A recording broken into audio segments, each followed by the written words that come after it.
नमस्कार, नमो नारायण। हनुमान जी के चमत्कारों की जितनी बातें की जाए कम, क्योंकि कलयुग के साक्षात हाजिरो हाजिर जो देव हैं वो हनुमान जी हैं। राम जी ने उनको कहा हुआ था, हनुमान तुम्हें कल की अवतार तक इस धरती पर अभी रहना है और इंतजार करना है। मैं चला तो राम जी चले गए शरीर को छोड़कर, लेकिन हनुमान जी को जवाबदारी दे गए कि कल की अवतार तक तुम्हें यहां रहना है। और यही कारण है कि हनुमान जी के प्रत्येक भक्त को कभी ना कभी कहीं ना कहीं जीवन में अनुभव होता है हनुमान जी का। आज आपके ही आग्रह, आपके ही निवेदन पर मैं हिंदुस्तान नहीं पूरे विश्व में विख्यात मेहंदीपुर बालाजी का आपको किस्सा बता रहा हूं।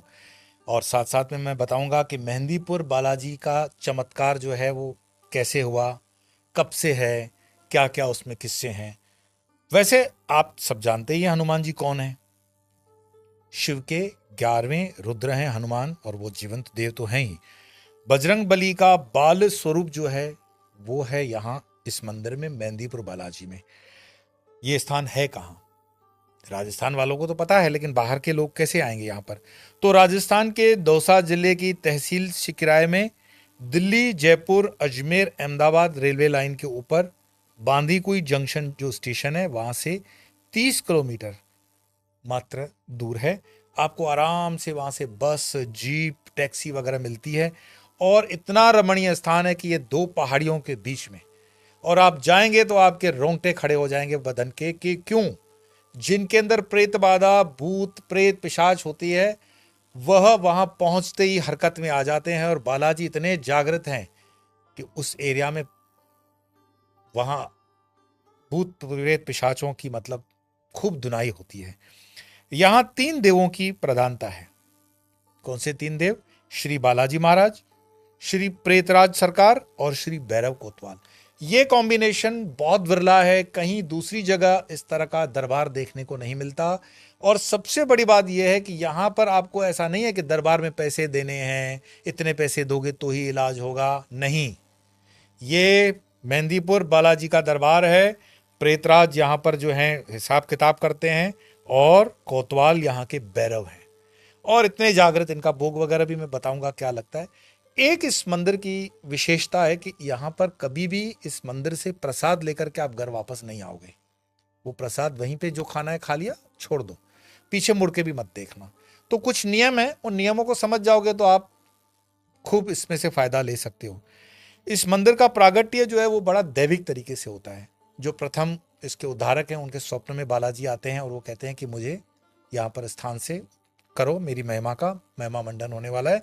वो वैसे इसका प्रागट्य ईस्वी सन 1010 में, 1010 आज से वर्ष पूर्व, मतलब समझो कि 2400 चल रहा है, तो करीब करीब 14वीं शताब्दी के आसपास सर्वप्रथम सेवक श्री गणेशपुरी जी महाराज रहे। और अब तक इनके 12 महंत हो चुके हैं। महंत तो हर मंदिर की एक मर्यादा और रीतसर होती है, लेकिन बालाजी जो हैं वो जागृत इतने हैं कि जो भी यहाँ आया कभी खाली हाथ नहीं लौटा। यहाँ की मूर्तियां स्वयंभू हैं और किसी कलाकार ने नहीं बनाई है। अक्सर दूसरी जगह पे आप देखते हो मार्बल, ग्रेनाइट वगैरह की उनको गढ़ते हैं, या यहाँ का पूरा पर्वत ही कनक भूधारा कर शरीर है, मतलब पर्वत में ही सारी मूर्तियां विद्यमान हैं। ऐसा कहा जाता है कि विक्रम संवत 1979 या 1910, आज से 114 साल पहले, 1910 की बात है। यह किस्सा बड़ा आपको रोचक भी लगेगा कि महाराज जी का, अर्थात बालाजी का, मेहंदीपुर बालाजी का जो चोला उतरता है, भारी भरकम चोला, वो चोला उस 1910 में अंग्रेजों की सरकार, वो गंगा जी में उसको पधारना होता है, डालना होता है, उसको ट्रेन में चढ़ाना होता है। तो उस ट्रेन में मंडावर नाम की स्टेशन पर लाया गया कि भाई इस चोले को गंगा जी में डालने के लिए ले जाते हैं। उस जमाने में अंग्रेजों का जमाना था, तो मंडावर के जो स्टेशन मास्टर थे उन्होंने कहा कि इतना भारी चोला है, इसका तो लगेज लगेगा। तो ठीक है भाई, लगेज ले लो, क्या चीज है? तो उन्होंने कहा ये हनुमान जी का चोला है, बालाजी का, मेहंदीपुर बालाजी का। वो तो माने नहीं, ठीक है मेहंदीपुर बालाजी को ही होंगे। अब वो चोला जैसे ही वो तोल रहे हैं तो कभी वजन 1 मन इधर हो रहा है, कभी 1 मन उधर हो रहा है, वजन ठीक हो ही नहीं रहा है। काफी उन्होंने मगजमारी की, ऐसा होना संभव नहीं था। बाद में जब कहा गया कि यह बालाजी का चोला है, मेहंदीपुर बालाजी जागृत देव हैं, तब उन्होंने हाथ जोड़ लिए कोई पैसे नहीं लिए और मंडावर से वो गाड़ी चली। और उस समय जो भी था भंडारा किया गया, खूब हवन और ब्राह्मणों को पूजा दी गई, ब्राह्मणों का सम्मान किया गया, हवन वगैरह किए गए और बड़ी इज्जत के साथ चोले को प्रवाहित किया गया गंगा जी में, बिना किसी 1 रुपए के शुल्क के। तो उसके बाद तो ख्याति इतनी बढ़ गई आसपास में कि क्या बताएं।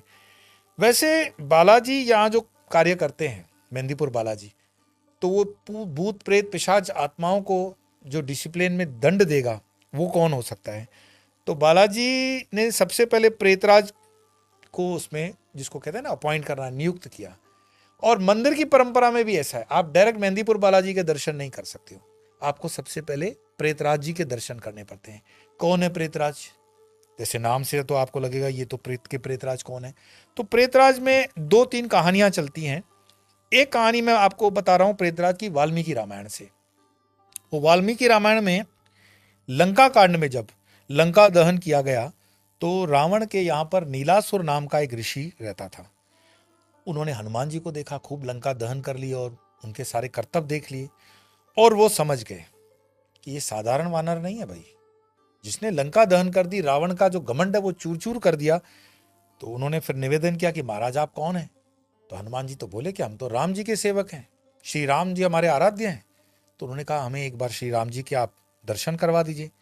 फिर राम जी ने हनुमान को, मतलब कहानी आगे उसी कांड में बढ़ती है, और फिर राम जी जब जाएंगे तो कहेंगे कल की अवतार तक तुम इंतजार करो। कहाँ इंतजार करोगे? मेहंदीपुर बालाजी में। मेहंदीपुर बालाजी में इंतजार करो, कल की अवतार होगा तब तक। तो इंतजार करने को कहा और मेहंदीपुर बालाजी के स्थान पर जाने को कहा। तो उन्होंने कहा कि सहायक के रूप में मैं इस ऋषि को ले लेता हूं। कौन सा ऋषि? जो लंका दहन हो रही थी और नीलासुर नाम का ऋषि था। तो उनको उन्होंने प्रेतराज बनाया और प्रेतराज का काम जो था वो आत्माओं की सारा हिसाब किताब वही करते हैं और पहले उनको भोग लगता है। ये कहानी वाल्मीकि में आती है, ये एक कहानी। दूसरी कहानी ऐसी बताई जाती है कि एक भटकता हुआ प्रेत जो था वो पेड़ पर सबको परेशान करता था, हर आने जाने वाले को परेशान करता। एक दिन हनुमान जी भी वहां से निकल पड़े, हनुमान जी को भी उन्होंने डराना चाहा। और हनुमान जी जिनके नाम से जो कहते हैं ना, हनुमान जी के लिए हम जब कहते हैं भूत पिशाच निकट नहीं आवे, महावीर जब नाम सुनावे, तो वो निकट नहीं आ रहा था। वो समझ गए कि ये तो हनुमान जी हैं। और फिर हनुमान जी ने उनको कहा इधर आओ, और गदा से उन पर प्रहार करके बोला तुम ऐसा करो, प्रेतराज बन जाओ, हमारी ड्यूटी में रहो, सेवा करो। ये दूसरी कहानी है। अब यहाँ पे हो सकता है सेक्युलर लोग कुछ न माने, हनुमान जी होता है ना होता है, तो मैं तो कहूंगा आप ऐसा करो, मेहंदीपुर बालाजी में स्वयं जाओ और देखो जिनको भूत प्रेत पिशाच की तकलीफें हैं कैसे जालियों से खुद ब खुद बंधे जाते हैं, खुद ब खुद नाचने कूदने लगते हैं। आरती का घंटा बजा नहीं कि उनके अंदर पूरा आवेश आ जाता है, प्रसाद खाते ही उनको उतनी मार पड़ती है। तो ये कौन करवा रहा है? ये अंधविश्वास नहीं है भाई, ये सनातन की ताकत है। जो दूसरी कहानी है वो ये है कि प्रेतराज की, कि जयपुर के राजा भूत प्रेत पकड़ने की कला में माहिर थे और भूत प्रेत को पकड़ के गुलाम बना लेते थे। तो जब मेहंदीपुर में बालाजी के प्रकट होने से पहले की बात है कि उनको सहायक की आवश्यकता पड़ी, तो 2 बार उन्होंने उनको अर्जी की, हनुमान जी ने स्वयं जयपुर के राजा को, कि आप एक काम करिए, आप हमारी सेवा में आ जाइए, तो आपको प्रेतराज की पदवी से हम वहां काम दे रहे हैं। अब राजा राजा ठहरे, राजसिक उनका स्वभाव। उन्होंने कहा नहीं महाराज, ऐसी बात है, मैं राजा हूं और भूत प्रेतों को खूब पकड़ करके मैं कंट्रोल कर लेता हूं, मेरी ये विशेषता है, मैं आपका प्रेतराज बनूंगा, मेरा फायदा क्या? तो हनुमान जी ने कहा एक काम करते हैं, मेहंदीपुर बालाजी के अंदर जो भी आएगा वो पहले आपकी पूजा करेगा, क्योंकि आप राजा हो। अब राजा के सम्मान में थोड़ा सा और सम्मान जुड़ गया, तो उन्होंने इस पद को स्वीकार कर लिया। तो ऐसा कहा जाता है कि जो प्रेतराज हैं वो जयपुर के उस जमाने के राजा रहे होंगे। अब ये 3 कहानियां हैं, आपकी आत्मा शक्ति पर, आत्म श्रद्धा पर छोड़ देते हैं। प्रेतराज तो हैं, ये मानना पड़ेगा। दूसरी विशेषता यह है कि वहां जो मेहंदीपुर बालाजी हैं, तो बालाजी के बाईं तरफ एक सूक्ष्म छिद्र है, कितना भी चोला चढ़ा दो उसमें से जल की धारा का रिसाव होता ही रहता है। और वो जल की धारा जहां जमा होती है कटोरे में, उस जल का आचमन करना बहुत जरूरी है। कुछ छींटे भी देते हैं, और जिनमें प्रेत बाधा होती है या इस तरह का कोई शक्ति, मैली विद्या, कोई भी परेशानी अपने आप हटना शुरू हो जाती है। मैं आपको कहूं कि जब हम 3 देवों की बात करते हैं, कौन से 3 देव? बालाजी, भैरव जी और प्रेतराज, ये तीनों हैं। इनकी भोग की अलग अलग विधियां हैं वहां पर। बालाजी को तो आप जानते ही हो कि बेसन के लड्डू बहुत पसंद है, तो मेहंदीपुर के वो राजा भी हैं, बुरी आत्माओं की पेशी भी लगती है, ये सब करने का काम मेहंदीपुर बालाजी के ही दरबार का है। तो वहां भोग लगेगा बेसन के लड्डू। और फिर भैरव कोतवाल हैं। कोतवाल मतलब समझते हो, जैसे पुलिस का कोतवाल, काशी वाले अपने कोतवाल भैरव जी, वैसे ही तो भैरव कोतवाल जी हैं, बालाजी की सेना के सेनापति हैं। और उनको जो लगता है वो सात्विकता के आधार पर उड़द की दाल की बनी हुई चीजें, जैसे दही बल्ले हैं, जलेबियां हैं, गुलगुले हैं, ये सब चीजें भैरव जी को भोग लगेंगी। अब प्रेतराज सरकार को जो भोग लगता है वो सिंपल है। बालाजी महाराज की दरबार में वो दंड नायक है। प्रेतराज दंड वही देते हैं, खूब मारते हैं, और बुरी आत्माओं को दंड देने का अधिकार भी उन्हीं का है। तो इन्हें पके हुए चावल और खीर आदि का भोग लगाते हैं। मैं फिर कहता हूं, वो भोग लगा दिया, जो ग्रहण करने को मिला उतना ग्रहण करना, बाकी छोड़ देना, पीछे मुड़ के देखना भी नहीं होता है। और दूसरी बात, जब दूसरी बार आने की अर्जी डालते हैं तो उसके बाद वहां रुकना नहीं चाहिए। आपने अर्जी डाल दी, हाथ जोड़ लिए, आगे की यात्रा कर लो। ये उस तीर्थ का माहात्म्य है, कोई अंधविश्वास नहीं है, अन्यथा इसको लेने की भी जरूरत नहीं है। अब जाने से पहले जिनको प्रेत बाधा है, भूत पिशाच की तकलीफ है, वो थोड़ी तैयारी करके जाएंगे तो उनको लाभ जरूर मिलेगा। मैं फिर कहता हूं, वहां कोई पैसे वैसे का चक्कर नहीं होता है।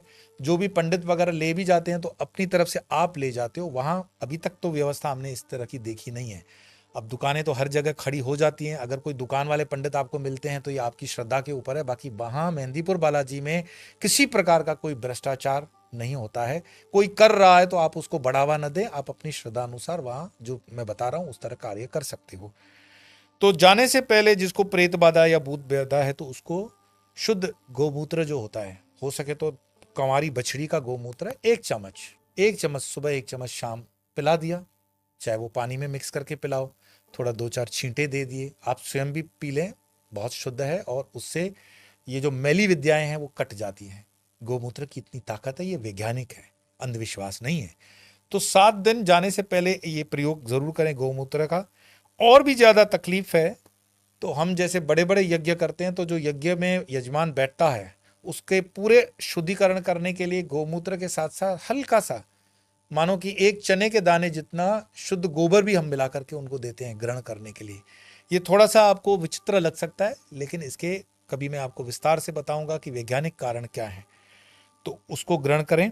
और 7 दिन पहले फिर बालाजी के दर्शन किए, उन दोनों भी चालू रखेंगे, आने के बाद भी 7 दिन चालू रखें। 14-15 दिन तक इसका पालन करने से उसका असर बहुत अच्छा आता है।